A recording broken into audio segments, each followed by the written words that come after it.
Thanks, Brian. They tipped over police cars, set buildings on fire, and looted tons of businesses in the wake of the Ferguson shooting.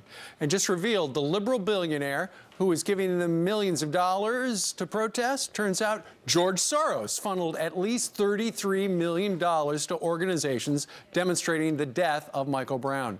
So who is George Soros? Washington Times investigative reporter Kelly Rydell traced the money trail, and she joins us live right now from Washington. Good morning to you, Kelly. Good morning. We've heard of George Soros. We know he made tons of money years ago betting against the British pound, but we had no idea that he was behind the Ferguson protests. Why did he put his money behind that? Well, he's been funding these social justice groups since the 1990s when he first put his foundation together.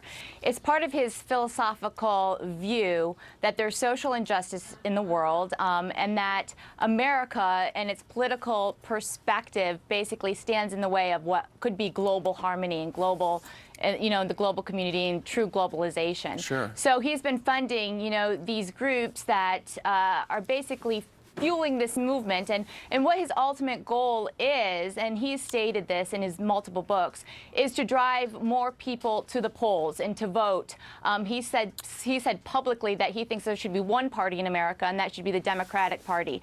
So by fueling these types of protests and the civic unrest, he's hoping to engage a population that historically doesn't go to the polls and vote, to go to the polls and vote, but not only just to vote, but to vote Democratic. Sure.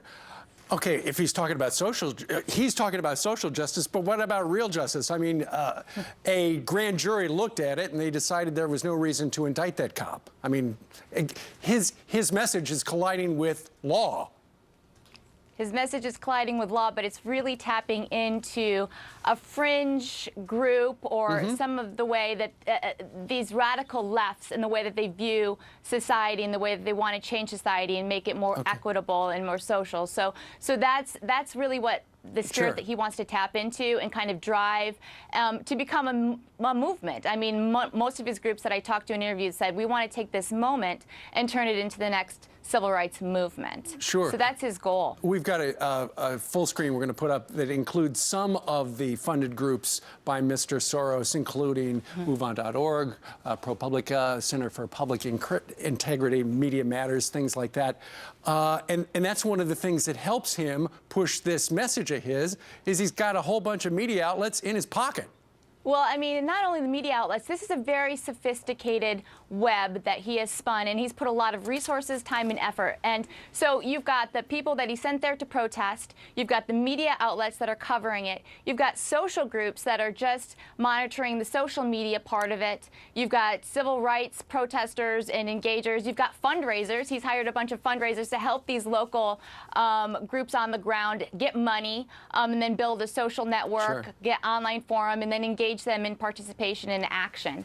So it goes from, the money, he's sourcing the money, he's getting the fundraisers, he's got the media, he's got the civic community organizers, if you will. So it's a very sophisticated web.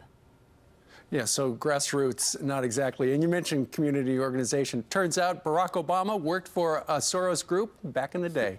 Kelly Rydell, an investigative reporter there at the Washington Times. Kelly, thank you very much for telling us more about George Soros. Well, thank you.